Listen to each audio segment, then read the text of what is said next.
Hello students, welcome to Tiwari academy. तो आज हम प्रश्नावली 2.2 आरंभ करेंगे और सबसे पहले हम उसके प्रथम प्रश्न को पढ़ लेते हैं। यहाँ पर इस प्रश्न में आपको बोला गया है कि निम्न द्विघात बहुपदों के शून्यक ज्ञात कीजिए और शून्यकों तथा गुणांकों के बीच संबंध की सत्यता की जांच कीजिए। तो देखिए, सबसे पहले तो यहाँ पर आपको एक पद यहाँ दिखाई दिया शून्यक। यहाँ पर शून्यक और यहाँ शून्य को मतलब एक ही चीज है, ये बहुवचन लिखा है शून्य को। तो देखिए, शून्यक का सबसे पहले हम मतलब समझ लेते हैं। शून्यक यहां पर हम लिख देते हैं और इसका मतलब समझ लेते हैं। शून्यक x के वह मान होते हैं जहां पर द्विघात बहुपद का मान 0 हो जाता है। तो देखिए, शून्यक तो x के मान होते हैं, ये आपको समझ में आ गया, और वो मान होंगे जहां पर द्विघात बहुपद का मान 0 हो जाएगा। तो देखिए, शून्यक तो आपको समझ में आ गया, और दूसरा आपको गुणांकों के बीच में संबंध की सत्यता की जांच करनी है। तो देखिए, अब वो कैसे कर सकते हैं उसको देखते हैं। अगर आपके पास कोई द्विघात बहुपद ax² plus bx plus c लिखा हुआ है, तो अगर आपने देखिए, जितना घात का समीकरण होता है या जितने घात का बहुपद होता है उतने ही उसके शून्यक जरूर आएंगे। तो आप देखिए, यहां पर आपके पास ये 2 घात का बहुपद है क्योंकि अधिकतम घात 2 है, तो यहां पर इसके 2 बहुपद आपके पास आएंगे।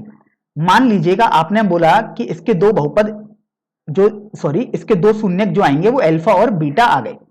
तो यहां पर उन दोनों शून्यकों का योगफल अल्फा प्लस बीटा बराबर -b/a होता है, अर्थात -b आप देख सकते हो ये x का गुणांक है और a आप देख सकते हैं x² का गुणांक होता है। तो यहां से आपको ये फॉर्मूला याद रखना है कि अगर आप दोनों शून्यकों का योगफल निकालेंगे तो वो -b/a आ जाएगा, या आप बोल सकते हैं -x का गुणांक बटे x² का गुणांक आपके पास आ जाएगा।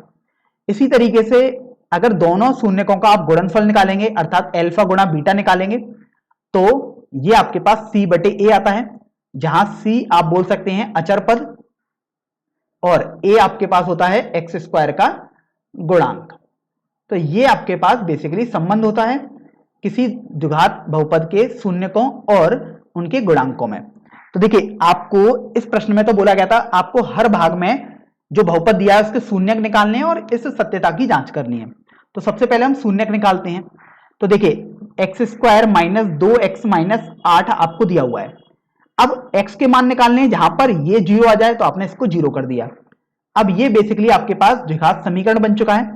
तो अब इसको आप 2 तरीके से हल कर सकते हैं। हो सकता है आप इसको एक गुणनखंड विधि से हल कर दें। देखिए कैसे, x² - अब आपको सोचना है, ये देखिए -8 का गुणा 1 से करोगे क्योंकि इधर a है मतलब 1 है, तो आपके पास -8 आएगा। तो -8 के आपको 2 ऐसे गुणनखंड देखने हैं जिनको जोड़ने पर -2 आए, तो आपको मिलेगा -4x और प्लस का 2x। तो ये देखिए आपके पास ये आ गया। अब देखिए, आप इसमें से x कॉमन ले सकते हैं और इसमें से 2 कॉमन ले सकते हैं। तो x कॉमन लेने पर x - 4 और 2 कॉमन लेने पर x - 4 बना। ध्यान रखें, ऐसा ही कुछ कॉमन लिया जाता है ताकि ये गुणनखंड और ये गुणनखंड दोनों समान आपके पास बनने चाहिए।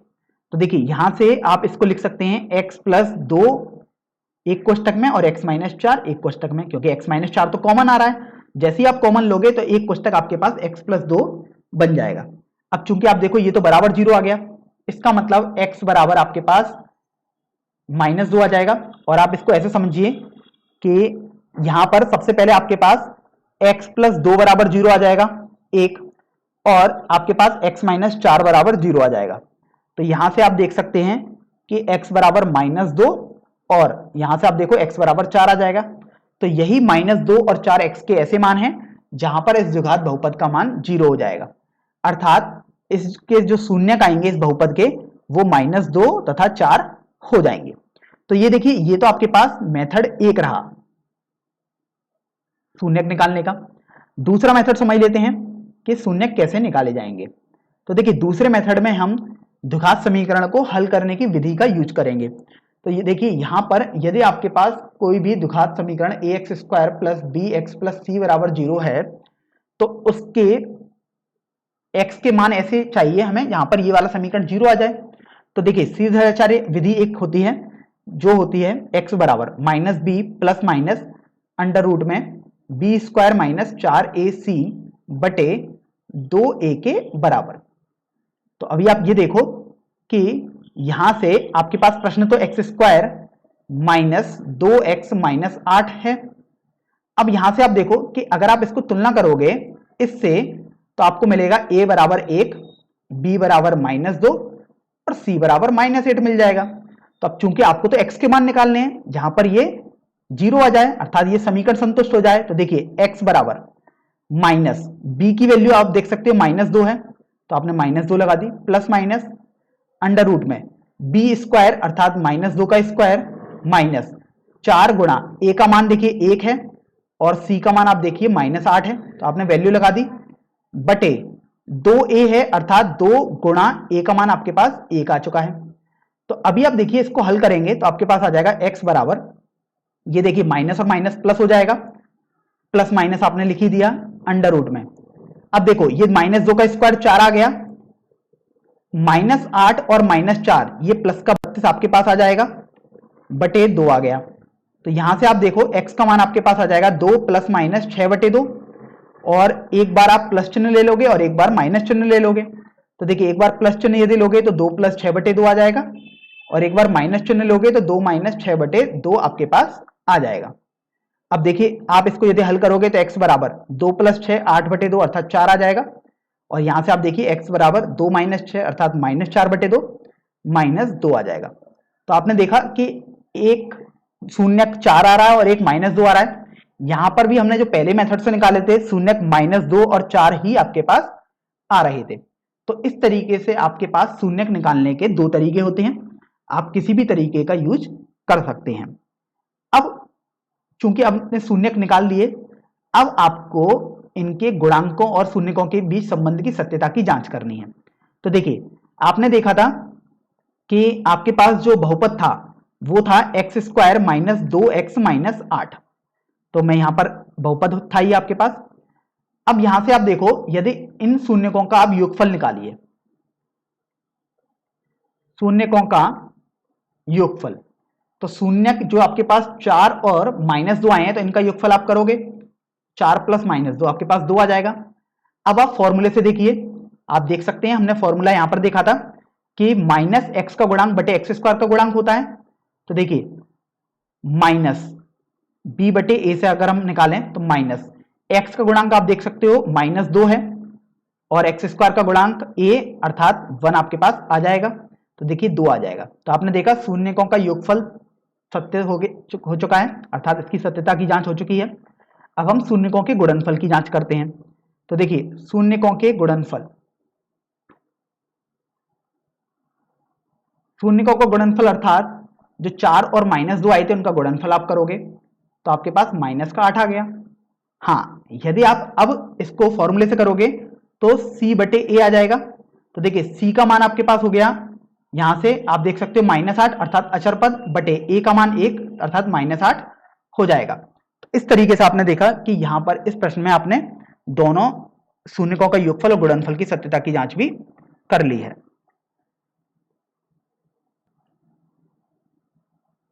तो अभी आप देखिए कि अब हम सेकंड पार्ट को हल करते हैं, क्योंकि देखिए पहला पार्ट तो हमने हल कर दिया, अब हम सेकंड पार्ट को हल करेंगे।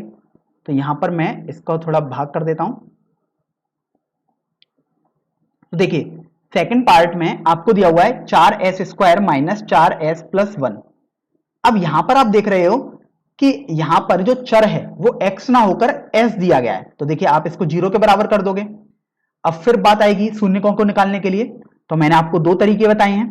पहला तरीका था आपके पास गुणनखंड से करने का और दूसरा तरीका था सीधे आचार्य विधि से करने का। तो देखिए मैं दोनों तरीके से बता देता हूं एक बार और। तो अगर आप गुणनखंड से करेंगे तो आपको ऐसा सोचना पड़ेगा कि 4 और 1 का आप यदि गुणा करोगे तो 4 आएगा। अब इस 4 के आपको ऐसे गुणनखंड करने हैं ताकि उनको जोड़ने पर आपके पास -4 आना चाहिए। तो देखिए आपको वो -2 और -2 मिल जाएंगे, आप देख सकते हैं। आप इसको -2 s प्लस 1 = 0 लिख सकते हैं। तो अभी आप देखो 4s स्क्वायर यहां पर लिख देता हूं मेथड 1, -2s प्लस 1 = 0 आ जाएगा। फिर आप देखिए कि यहां से आप 2 को कॉमन ले सकते हैं और s भी साथ में कॉमन आ जाएगा, तो आपके पास 2s-1 आ गया। अब देखिए हमने आपको बताया था कि ये जो कोष्टक है और यहां पर अगर आपको ऐसा कॉमन लेना है कि ये कोष्टक जैसा ही कुछ आना चाहिए, तो आप अगर माइनस चिन्ह को उभयनिष्ठ ले लोगे अर्थात -1 को उभयनिष्ठ करोगे तो 2s-1 आपके पास आ जाएगा। तो अब देखिए 2s-1 और 2s-1 आपके पास आ गया। अब आप इसको कॉमन ले लो दोबारा, तो 2s-1 को आपने कॉमन लिया तो आपके पास बचेगा 2s-1। तो यहां से आपने देखा ये दोनों तो आपके पास समान कोष्टक में आ रही है वैल्यू, तो यहां से कोई दिक्कत की बात नहीं है। आपके पास हो जाएगा s बराबर 1/2। यदि आप इसको 0 के बराबर करोगे और इसको 0 के बराबर करोगे तब भी आपके पास s बराबर 1/2 ही आ जाएगा। इसका मतलब ये हुआ कि आपके पास दोनों शून्यकों का मान 1/2 ही आएगा। तो अब देखिए आपने शून्यकों का मान पहले मेथड से तो निकाल लिया, अब हम दूसरे मेथड से इसको हल कर लेते हैं। तो देखिए मेथड 2 से अब हम इसको हल करते हैं। तो आपको प्रश्न दिया था 4s² - 4s + 1 = 0। देखिए आपको प्रश्न में यहां 0 नहीं दिया होता है, लेकिन हमने ये सीखा है कि शून्यक का मतलब ही ये होता है कि s के ऐसे मान जहां पर ये वाली वैल्यू 0 हो जाए, तो हमने यहां पर इसलिए 0 लगा देते हैं। तो अभी आप देखो सीधाचार्य विधि यदि आप लगाओगे, आप बेसिकली इस वाले फॉर्मूले का यूज करेंगे। तो देखिए इस फॉर्मूले का यदि यूज करेंगे तो आपके पास आ जाएगा s बराबर -b अर्थात -b का मान -4 प्लस माइनस √b² अर्थात -4 का होल स्क्वायर 16 माइनस 4 गुणा a का मान देखिए 4 है और अचर पद अर्थात c का मान 1 आ गया बटे 2a, 2 गुणा a का मान आप देख सकते हैं 4 है। तो देखिए यहां से s का मान आपके पास हो जाएगा, देखिए माइनस और माइनस मिलके तो प्लस का 4 हो गया। अब देखिए 16 माइनस 4 गुणा 4 गुणा 1, ये तो 16 आ गया, तो 16 माइनस 16 0 बचाइए, तो 0 का अंडर रूट लेंगे तो 0 ही आएगा और हर में आपके पास देखिए 2 गुणा 4 अर्थात 8 बच गया। तो यहां से आप देखिए s का मान आपके पास 1/2 आ गया। अब यहां पर ये संदेह हो सकता है कि चूंकि यहां पर आप देखिए कि s के तो 2 मान आने चाहिए क्योंकि बहुपद जो है वो 2 घात का है, तो यहां पर तो एक ही मान आ रहा है। इसका मतलब जब भी एक मान आएगा तो आप बोल सकते हैं कि दूसरा मान भी आपके पास 1/2 ही रहेगा। तो यहां से देखिए हमने दोनों मेथड से इस प्रश्न को हल किया। हमने पहले गुणनखंड विधि से इसको हल किया तब भी आपके पास 1/2 और 1/2 ही आए हैं शून्यक, और हमने दूसरे विधि से हल किया तब भी आपके पास 1/2 तथा 1/2 ही शून्यकों का मान आया है। तो अब देखिए आपने जब शून्यक निकाल लिए तो अब आपको इनकी सत्यता की जांच कर रही है, जो शून्यकों के योगफल और गुणांक के बीच संबंध होता था तथा शून्यकों के गुणनफल तथा गुणांकों के बीच जो संबंध होता था। तो देखिए सबसे पहले आपके पास प्रश्न दिया है 4s² - 4s + 1। अगर आप योगफल निकालेंगे शून्यकों का तो देखिए योगफल अर्थात आप प्रॉपर तरीके से निकालेंगे, मतलब जो आपने मान निकाला है वो आ जाएगा 1/2 प्लस 1/2, तो ये 1 आ जाएगा। अब आप फॉर्मूले से लगाकर देखेंगे तभी तो सत्यता की जांच होगी।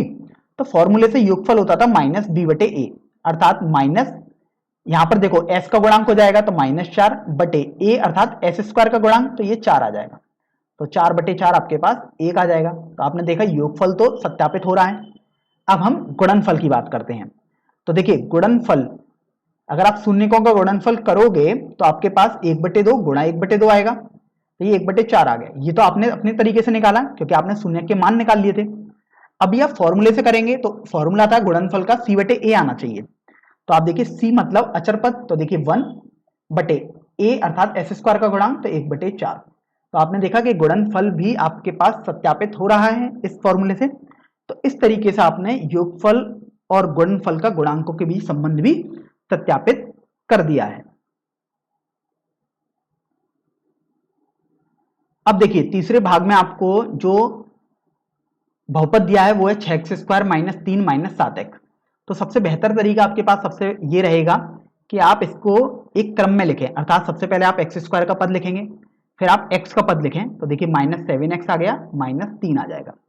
अब इसके शून्यक निकालने हैं, अर्थात वही दो तरीके आपके पास हैं, तो यहां आप कोई भी तरीके का यूज कर सकते हैं। तो यहां पर देखिए मैं एक ही मेथड से इस प्रश्न को कर रहा हूं, सीधाचार्य विधि से अर्थात फॉर्मूले से आप तुरंत कर सकते हैं। मैं यहां पर आपको गुणनखंड विधि से बताता हूं। तो देखिए आपने इसको 0 के बराबर कर दिया क्योंकि x के वे मान जहां पर ये वाली वैल्यू 0 हो जाए वही तो आपको निकालनी है, तो आपने 0 के बराबर कर दिया। अब आप देखिए कि यहां से अगर आप गुणनखंड विधि से यूज करेंगे तो देखिए -3 का गुणा 6 से करोगे तो -18 आएगा। अर्थात -18 के आपको ऐसे गुणनखंड देखने हैं कि जिनको जोड़ने पर -7 आए। तो देखिए आपको मिल जाएगा वो -9 तथा 2। तो ये आपने लिख दिया -9x + 2x - 3 = 0। तो फिर आप देखिए कि यहां से आप इन दोनों पदों में 3x कॉमन ले सकते हैं। तो जब 3x को आप उभयनिष्ठ ले लोगे तो 2x - 3 बचा, प्लस अब आपको इसमें ऐसा ही कॉमन लेना है कि 2x - 3 ही आना चाहिए। तो देखिए आप एक कॉमन ले लो, मतलब कुछ भी कॉमन नहीं लिया। तो देखिए 2x - 3 2x - 3 दोनों कोष्ठक में आ चुका है। तो अब आप 2x - 3 को भी कॉमन ले लो। तो जब आपने कॉमन लिया तो देखिए आपके पास 3x बच जाएगा और +1 बच जाएगा। तो आपने ये लिख दिया। फिर आपने देखा यहां से 2x - 3 = 0 आ जाएगा तथा 3x + 1 = 0 आ जाएगा। तो आप देख सकते हो कि आपके पास x = 3/2 आ जाएगा और x बराबर यहां से -1/3 आ जाएगा। अर्थात दो शून्यकों के मान आपने आसानी से निकाल दिए। अब शून्यकों के मान तो आपने निकाल दिए, अब आपको इनके योगफल और गुणनफल तथा इनके गुणांकों के बीच संबंध स्थापित करना है, अर्थात उसकी सत्यता की जांच करनी है। तो अभी आप ये देखो, यदि मैं योगफल निकालूं तो योगफल आपके पास हो जाएगा 3/2 प्लस -1/3। तो देखिए ये 9 - 2/6 हो जाएगा, अर्थात 7/6 आ गया। अब ये तो आपने इन दोनों का योगफल कर दिया, लेकिन यदि आप फॉर्मूले से देखोगे तो योगफल तो माइनस का b/a होता था, अर्थात -b। तो -b मतलब x का गुणांक, तो देखिए -7, और a मतलब x² का गुणांक, तो ये 6 आ गया। तो ये 7/6 आ गया। इसी तरीके से अब आप गुणनफल देखोगे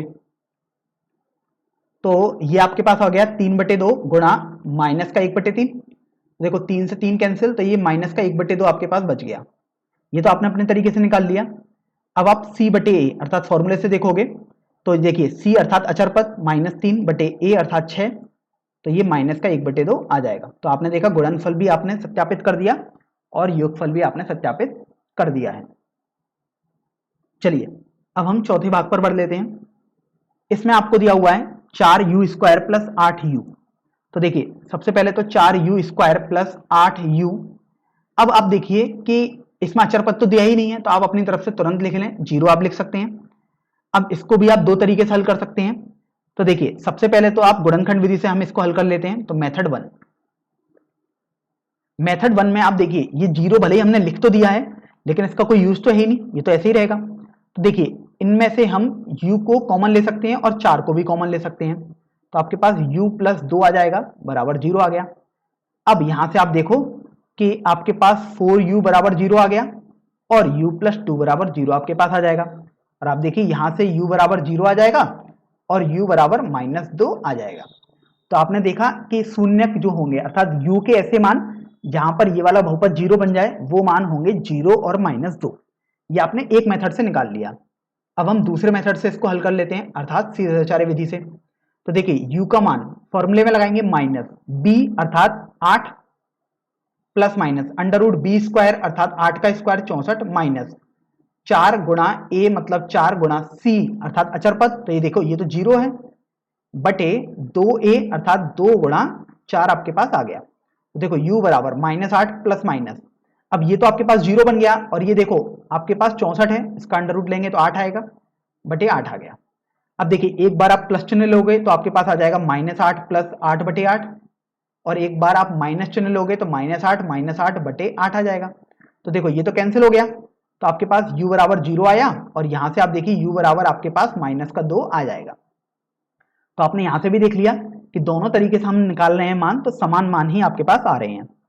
अब आप योगफल को सत्यता की जांच करोगे तो देखो योगफल आपके पास 0 प्लस -2 आ जाएगा, तो ये -2 आया। अब आप फॉर्मूले से निकालोगे तो माइनस का b/a आ जाएगा, तो माइनस, अब देखिए b मतलब यहां पर देखिए u का गुणांक हो जाएगा क्योंकि यहां चर u है, तो 8 बटे a अर्थात u² का गुणांक तो 4, तो देखिए -2 आया। तो आपने योगफल अपने इन दोनों को जोड़कर निकाला और फॉर्मूले से निकाला तो बिल्कुल सही आया। तो ये योगफल में तो ये संबंध सत्यापित हो चुका है। अब आप गुणनफल में देख सकते हैं। तो देखिए यदि आप गुणनफल निकालोगे तो आपके पास आ जाएगा 0 गुणा -2, तो ये 0 आ गया। अब आप फॉर्मूले से देखोगे तो c/a आता था फॉर्मूला, सी अर्थात अचर पद होता था। तो देखिए अचर पद यहां तो आपको नहीं दिखाई दे रहा है, इसलिए हमने यहां पर देखो अचर पद को लिख दिया अपनी तरफ से। तो ये तो आपके पास 0 है अचर पद। तो देखिए अचर पद 0 बटे ए अर्थात यू स्क्वायर का गुणांक, तो ये तो 4 है, तो आपने देखा ये तो 0 आएगा। इस तरीके से आपने देखिए गुणनफल अपनी तरीके से निकाला और फॉर्मूले से निकाला, तो वो भी आपके पास समान मान दे रहा है। तो यहां पर आपका इस प्रश्न में ये गुणांकों और शून्यकों में संबंध भी सत्यापित हो चुका है। चलिए अब हम 5वें भाग पर बढ़ते हैं। यहां पर आपको बहुपद दिया है टी स्क्वायर माइनस 15। अब चूंकि बहुपद की घात 2 है अर्थात आपके पास यहां पर 2 शून्यक आएंगे। तो देखिए यहां पर भी आपको सॉल्व करने के 2 तरीके हैं। तो यहां पर सबसे पहले हम मेथड 1 कर लेते हैं। तो टी स्क्वायर माइनस 15 बराबर 0 आपने किया, तो यहां से देखो टी स्क्वायर बराबर 15 मिल गया।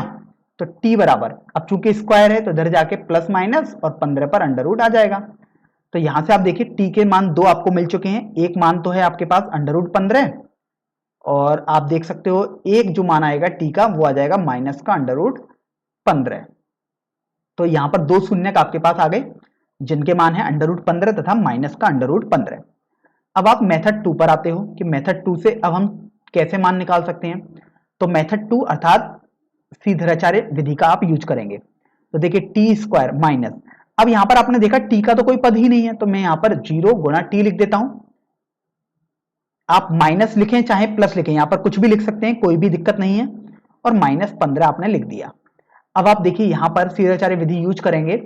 तो देखिए टी बराबर माइनस बी अर्थात यहां पर आप माइनस 0 लिखो या प्लस 0 कुछ भी दिक्कत नहीं है, क्योंकि वो 0 ही रहेगा, plus minus under root B square अर्थात 0 माइनस 4 गुणा ए गुणा माइनस 15 जो कि सी था अर्थात अचर पद था, बटे 2a अर्थात 2 आपने कर दिया का गुणा ए से कर दिया। तो देखिए टी बराबर, अब ये तो आपके पास 0 आ गया प्लस माइनस, अब देखिए माइनस 4 का गुणा माइनस 15 से करोगे तो 60 आएगा। तो ये आपके पास 2 अंडर रूट 15 आ जाएगा, क्योंकि आप अंडर रूट भी देंगे तो 2 से आपने डिवाइड किया तो 2 से 2 कैंसिल हो गया आपके पास। तो आप देख सकते हैं आपके पास एक बार जब आप पॉजिटिव लेंगे अर्थात प्लस चिन्ह लेंगे तो टी का मान रूट 15 आ जाएगा, और जब आप एक बार माइनस चिन्ह लेंगे तो टी का मान माइनस का अंडर रूट 15 आ जाएगा। तो यहां से आपने देख लिया कि टी के 2 मान संभव है, रूट 15 और माइनस रूट 15, और जो कि आपने पहले मेथड से निकाला था जो कि समान ही आपके पास आया था। तो अभी आप देखिए आपने शून्यकों के मान तो निकाल दिए, अब आपको संबंध की सत्यता की जांच करनी है। तो देखिए योगफल सबसे पहले हम निकाल लेते हैं। तो योगफल अगर आप देखेंगे तो योगफल आपके पास यहां से आ जाएगा रूट 15 प्लस माइनस का रूट 15। तो देखो ये तो आपके पास कैंसिल हो जाएगा क्योंकि प्लस और माइनस चिन्ह का डिफरेंस है केवल। अब आप फॉर्मूले से देखोगे तो फॉर्मूले से आपने देखा था माइनस बी बटे ए होता है। तो देखिए माइनस बी अर्थात टी का गुणांक होगा। अब देखिए टी तो इसमें कहीं है ही नहीं, तभी तो हमने देखिए यहां पर 0 लगाया था, तो वो 0 आ गया बटे ए अर्थात टी स्क्वायर का गुणांक तो 1 है, तो यहां से 0 आ गया। तो देखिए योगफल तो सत्यापित हो चुका है आपके पास। अब आप गुणनफल को सत्यापित करेंगे। तो देखिए सबसे पहले तो आप गुणनफल निकालेंगे। तो आप देख सकते हो गुणनफल अर्थात रूट का 15 का गुणा आप माइनस रूट 15 से करोगे तो ये आपके पास माइनस का 15 आ जाएगा। अब आपने गुणनफल अपने तरीके से निकाल दिया। अब आपको फॉर्मूले से करना होगा, तो फॉर्मूला तो सी बटे ए होता है। अब सी आप देख सकते हो माइनस 15 है अर्थात अचर पद बटे ए अर्थात टी स्क्वायर का गुणांक तो 1 आ गया, तो यहां से ये माइनस 15 ही आ जाएगा। तो आप देख सकते हो गुणनफल भी आपने सत्यापित यहां पर कर दिया है। चलिए अब हम इस प्रश्न के सबसे अंतिम भाग पर चलते हैं, भाग संख्या 6 पर। देखिए इस भाग में आपको जो बहुपद दिया है वो है 3x square minus x minus 4। इसको भी आप 2 तरीके से हल कर सकते हैं, लेकिन मैं एक ही तरीके से हल कर रहा हूं, और जो कि है गुणनखंड विधि, क्योंकि सीधाचार्य विधि में तो आपको केवल फॉर्मूला लगाना है। तो देखिए गुणनखंड विधि से यदि आप इसे हल करोगे तो आप लिखोगे 3x square minus x minus 4 बराबर 0, क्योंकि आपको x के ऐसे मान निकालने हैं जहां पर ये पूरी वैल्यू 0 बन जाए, इसलिए मैंने यहां बराबर 0 कर दिया। अब आप देखिए गुणनखंड विधि में आपको ये सोचना है 3 का गुणा आप माइनस 4 से करोगे अर्थात माइनस 12 आएगा। तो आपको माइनस 12 के ऐसे गुणनखंड सोचने हैं कि अगर आप उनको जोड़ें तो माइनस 1 आए। तो आप देख सकते हो 3x स्क्वायर प्लस, अगर आप जोड़ें तो माइनस 4 प्लस 3 को अगर आप जोड़ेंगे तो माइनस 1 आएगा, और गुणा करेंगे तो माइनस 12 आपके पास दिखाई दे रहा है। तो अभी आप देखो 3x² minus 4x plus 3x minus 4 बराबर 0 आपके पास आ जाएगा। अब यहां से आप देखो इन दोनों पदों में से आपके पास x उभयनिष्ठ आ रहा है, तो आपके पास 3x माइनस 4 बचा प्लस, अब आप यहां से ये देखिए कि यहां पर आपको ऐसा कुछ उभयनिष्ठ लेना है कि वो 3x माइनस 4 ही आए, अर्थात एक उभयनिष्ठ ले सकते हैं या आप बोल सकते हैं कुछ भी नहीं किया हमने कॉमन, तो 3x माइनस 4 आपके पास आ गया। तो देखिए अगर आप 3x माइनस 4 को भी उभयनिष्ठ ले लोगे तो आपके पास बच जाएगा x प्लस 1, तो देखिए x प्लस 1 मैंने लिख दिया बराबर 0 आ गया। तो यहां से ये हो जाएगा 3x माइनस 4 बराबर 0 और यहां से आपके पास हो जाएगा x प्लस 1 बराबर 0। तो अगर आप यहां से x का मान निकालेंगे तो देखिए 4/3 आ जाएगा, और अगर आप x का मान यहां से निकालोगे तो -1 आपके पास आ जाएगा। तो देखिए आपने शून्यकों के मान तो निकाल दिए जो कि 4/3 और -1 आपके पास आ गए हैं। अब आप इनकी सत्यता की जांच करेंगे, जो इनका संबंध होता है गुणांकों के साथ। तो देखिए सबसे पहले आप योगफल निकालें, तो योगफल आपके पास आ गया 4/3 प्लस -1, तो ये 4 माइनस 3/3 अर्थात 1/3 आपके पास आ जाएगा। यहां पर मैं दोबारा एक बार बहुपद को लिख देता हूं जो कि है 3x² माइनस x माइनस 4। अब देखिए आप फॉर्मूले से निकालेंगे तो फॉर्मूला तो योगफल के लिए होता था -b/a, तो माइनस b अर्थात x का गुणांक, तो आप देखो -1 है, बटे a अर्थात x² का गुणांक, तो आप देख सकते हो ये तो आपके पास 3 है, तो ये आपके पास 1/3 आ गया। अब देखिए योगफल तो आपने निकाल दिया, अब आप गुणनफल की बात करते हो, तो देखो गुणनफल अर्थात 4/3 का गुणा आप -1 से करोगे तो ये माइनस का 4/3 आपके पास आ गया। अब आप फॉर्मूले से निकालोगे तो फॉर्मूला तो आपके पास c/a था, तो देखिए c/a अर्थात c मतलब अचर पद, तो देखिए -4 दिखाई दे रहा है, बटे a अर्थात x² का गुणांक, तो ये 3 दिखाई दे रहा है, तो यहां से -4/3 आपके पास आ गया। तो यहां से आपने देखा कि गुणनफल भी सत्यापित हो रहा है और योगफल भी आपके पास सत्यापित हो जा रहा है। तो इस तरीके से आप ऐसे प्रश्न को हल करेंगे। तो अब हम प्रश्नावली 2.2 का सबसे अंतिम प्रश्न अर्थात प्रश्न संख्या 2 हल कर लेते हैं। इस प्रश्न में आपको बोला गया है कि एक द्विघात बहुपद ज्ञात कीजिए जिसके शून्यकों का योग तथा गुणनफल क्रमशः दी गई संख्याएं हैं। अब देखिए यहां पर सबसे पहले तो ये समझ लें कि कॉमा लगा हुआ है, तो आपको कैसे पता लगेगा, तो आप देखिए पहले योगफल लिखा हुआ है, फिर गुणनफल लिखा हुआ है और क्रमशः बोला गया है, अर्थात जैसे आप पहले वाले भाग में देख पा रहे हैं 1/4 योगफल हो जाएगा और -1 गुणनफल हो जाएगा। इसका मतलब ये हुआ जो पहले लिखा होगा वो योगफल है और जो बाद में लिखा है वो गुणनफल है। तो अब ये तो आपको समझ में आ गया। अब आपको योगफल और गुणनफल पता होने पर द्विघात बहुपद का मान निकालना है। तो देखिए सबसे पहले तो हम कॉन्सेप्ट समझ लेते हैं। तो यदि किसी द्विघात बहुपद के शून्यक आपको दिए हुए हैं जो कि अल्फा तथा बीटा दिए गए हैं, तो आपको योगफल भी पता होगा, एक आ जाएगा अल्फा प्लस बीटा, ये आपके पास योग आ गया, और यदि आप गुणनफल निकालोगे तो वो आपके पास अल्फा बीटा हो जाएगा। तो देखिए जो द्विघात बहुपद आपके पास आएगा उसको अब हम लिखते हैं, ये आपको कंठस्थ भी होना चाहिए।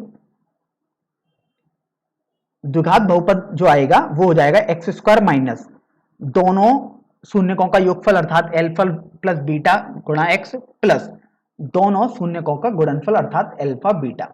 तो यही आपका बेसिकली आंसर हो जाएगा हर पार्ट में। तो ये मैंने अल्फा और बीटा के टर्म्स में आपको बता दिया। अगर मैं आपसे बात करूं इसको लैंग्वेज में लिखने के लिए, तो देखिए द्विघात बहुपद हो जाएगा आपके पास x² माइनस, यहां लिख सकते हो आप शून्यकों का योगफल इंटू x प्लस यहां लिख सकते हो शून्यकों का गुणनफल। तो अभी ये वाली बात आती है कि ये बेसिकली आपका ये फॉर्मूला है और आपको फॉर्मूले में लगानी है वैल्यू और आपके पास सभी मान आंसर आ जाएंगे। अब यहां पर एक संदेह हो सकता है कि यहां पर किसी छात्र को यह संदेह हो सकता है कि क्या हमें चर x ही लेना होगा, क्योंकि यहां पर आपको प्रश्न में तो कहीं बोला नहीं गया है कि जो द्विघात बहुपद बनाना है उसमें चर आपको क्या लेना है। तो देखिए आप चाहे x लें, चाहे आप s ले सकते हो, चाहे t ले सकते हो, चाहे u ले सकते हो, चाहे y, आप जो मन करे आप वो ले सकते हो, लेकिन सामान्यतः हम x का ज्यादातर यूज करते हैं इसलिए यहां पर हम x ले लेंगे। अदरवाइज आप चाहें तो कुछ भी आप ले सकते हो, आप चाहो तो a ले सकते हो, b ले सकते हो, कुछ भी आप यहां पर ले सकते हैं, ये आपके ऊपर निर्भर करता है। तो देखिए सबसे पहले भाग पर हम चलते हैं। तो पहले भाग में आपको दिया हुआ था 1/4 कॉमा -1, आप देख सकते हैं 1/4 कॉमा -1 दिया है। इसका मतलब ये हुआ कि जो योगफल है वो 1/4 है और जो आपके पास गुणनफल है वो -1 है। तो अभी आप ये देखिए कि आप जब बहुपद लिखेंगे तो आपके पास आ जाएगा x² माइनस शून्यकों का योग अर्थात 1/4 प्लस -1 प्लस शून्यकों का गुणनफल, सॉरी ये तो आपको योगफल दिया हुआ है यहाँ पर, तो यहाँ पर शून्यकों का योगफल आपको दिया हुआ है तो आपको जोड़ना नहीं है अलग से। योग आपके पास 1/4 है, x प्लस शून्यकों का गुणनफल जो कि आपके पास -1 हो गया। तो यहां से x² माइनस x/4 -1 आ जाएगा। तो देखिए वैसे तो आपके पास ये बेसिकली आपका आंसर हो गया। अगर आप चाहें तो इसको थोड़ा सरल कर सकते हैं। तो देखिए सरल करने पर आपके पास आ जाएगा, जब आप लासापा लेंगे तो 4x² माइनस x माइनस 4। अब देखिए 1/4 आ जाएगा। आप चाहें तो 1/4 को हटा भी सकते हैं और चाहें तो लगा रहने दें, कोई आपके पास पाबंदी नहीं है। तो ये भी आपका बेसिकली आंसर हो गया। आप इसे भी अपना आंसर दे सकते हैं या आप लिख सकते हैं 4x² माइनस x माइनस 4। तो ये भी आपका बेसिकली आंसर हो सकता है। तो आप अपनी परीक्षा में कोई सा भी उत्तर दे सकते हैं, या तो ये लिखेंगे या ये लिखेंगे या ये लिख दें, तीनों ही उत्तर आपके पास बिल्कुल सही हैं। बस आप ये ध्यान रखें 1/4 को हम इसलिए हटा पा रहे हैं क्योंकि ये एक अचर राशि है, क्योंकि किसी भी अचर राशि का किसी बहुपद में गुणा या भाग करने पर उसके शून्यकों के मानों पर कोई भी अंतर नहीं पड़ता है। चलिए पहला भाग तो हमने हल कर दिया। अब हम दूसरे भाग में देखते हैं। दूसरे भाग में आपको योगफल दिया है √2 और गुणनफल दिया है 1/3। तो देखिए दूसरे भाग में आपको √2 1/3 दिया है। तो पहला जो लिखा है अर्थात √2 लिखा है वो तो योगफल हो जाएगा और 1/3 गुणनफल हो गया। तो देखिए जो द्विघात बहुपद आ जाएगा वो आपके पास हो जाएगा, मैं आंसर करके लिख देता हूं, x² माइनस योगफल √2 इंटू x प्लस गुणनफल जो कि 1/3 है। तो आप चाहें तो ये लिख सकते हैं, जैसा हमने पिछले प्रश्न में भी बताया आपको पिछले भाग में। आप चाहें तो लासापा ले सकते हैं। तो यदि लासापा लोगे तो 3x² माइनस 3 √2 x प्लस 1 और 1/3 आप बाहर कर दो। आप ये भी अपना उत्तर लिख सकते हैं, या आप चाहें तो 1/3 को आप हटा सकते हैं, क्योंकि 1/3 तो एक अचर राशि है, किसी भी अचर राशि का भाग या गुणा करने पर कोई भी फर्क नहीं पड़ता है। तो आप इसको ऐसे भी लिख सकते थे। तो इस तरीके से आप कोई सा भी आंसर दे सकते हैं, तीनों ही आंसर आपके पास बिल्कुल सही रहेंगे। चलिए अब हम अगले भाग पर बढ़ते हैं, भाग 3 पर। इसमें आपको देखिए 0 और √5 दिया हुआ है। तो देखिए तीसरे भाग में आपको लिखा हुआ है 0, √5। इसका मतलब ये हुआ कि योगफल तो आपके पास 0 है और गुणनफल √5 है। तो देखिए आंसर अर्थात द्विघात बहुपद अब हम एक बार में लिख रहे हैं फॉर्मूले से, x² माइनस शून्यकों का योगफल, योगफल आप देखिए 0 दिया हुआ है आपको, तो 0 इंटू x प्लस शून्यकों का गुणनफल अर्थात √5 आ जाएगा। तो अभी आप ये देखिए x² माइनस, अब देखिए 0 का तो कोई फर्क रहा नहीं, तो ये प्लस √5 केवल आपके पास बचा है। तो इस तरीके से x² प्लस √5 आपका उत्तर आ जाएगा। चलिए अब हम अगले भाग पर बढ़ते हैं, भाग 4 पर। तो देखिए यहां पर आपको 1,1 करके दिया हुआ है। तो देखिए इसको भी हम लिख देते हैं 1,1 अर्थात योगफल भी 1 है शून्यकों का और गुणनफल भी 1 है। तो देखिए द्विघात जो बहुपद होगा तो उसको हम लिखते हैं फॉर्मूले से डायरेक्ट, x² माइनस, आपने देखा था यहां पर आता था शून्यकों का योगफल अर्थात योगफल तो 1 है गुणा x प्लस यहां पर आता था शून्यकों का गुणनफल जो कि आपके पास 1 है। तो यहां से आप इसको लिख सकते हो x² माइनस x प्लस 1। इस तरीके से यहां पर ये आपके पास द्विघात बहुपद हो जाएगा। चलिए अब हम 5वें भाग पर देख लेते हैं। यहां पर आपको दिया हुआ है -1/4 और 1/4। तो देखिए -1/4 1/4 आपने लिख दिया। तो आपको पता है ये तो आपके पास योगफल है और ये आपके पास गुणनफल लिखा है, क्योंकि प्रश्न में पहले ही बता दिया है क्रमशः योगफल पहले लिखा है और गुणनफल बाद में लिखा है। तो देखिए जो आपके पास द्विघात बहुपद आएगा उसको लिखते हैं अब हम। तो देखिए वो फॉर्मूला था आपके पास एक्स स्क्वायर माइनस शून्यकों का योगफल, तो देखिए माइनस 1/4 गुणा एक्स प्लस शून्यकों का गुणनफल अर्थात 1/4। तो देखिए यहां से जब आप इसका लासापा लोगे तो आपके पास 4 आ जाएगा, एक्स स्क्वायर आ गया, देखिए माइनस और माइनस प्लस एक्स प्लस 1 आ जाएगा और 1/4 आ जाएगा। तो आप चाहें तो ये उत्तर भी आप लिख सकते हैं, और अगर आप चाहें तो 1/4 को आप हटा भी सकते हैं क्योंकि ये एक अचर राशि ही है। तो यहां से 4x square plus x plus 1 ये भी आपका बहुपद हो जाएगा। तो आप कुछ भी आंसर अपना दे सकते हैं, दोनों ही उत्तर आपके पास बिल्कुल सही रहेंगे। चलिए अब हम सबसे अंतिम भाग पर बढ़ते हैं और उसके बाद हमारी ये प्रश्नावली समाप्ति भी हो जाएगी। यहां पर आपको दिया हुआ है 4,1। तो देखिए 6 पार्ट में आपको दिया हुआ है 4,1। इसका अर्थ ये हुआ कि 4 तो आपके पास योगफल हुआ शून्यकों का और एक आपके पास शून्यकों का गुणनफल हो गया। तो देखिए द्विघात बहुपद अब हम लिखते हैं। तो द्विघात बहुपद में आपने सीखा था, उसको लिखने के लिए आप लिखेंगे एक्स स्क्वायर माइनस शून्यकों का योगफल गुणा एक्स प्लस शून्यकों का गुणनफल। तो यहां मैं लिख देता हूं योगफल और यहां पर आता था गुणनफल।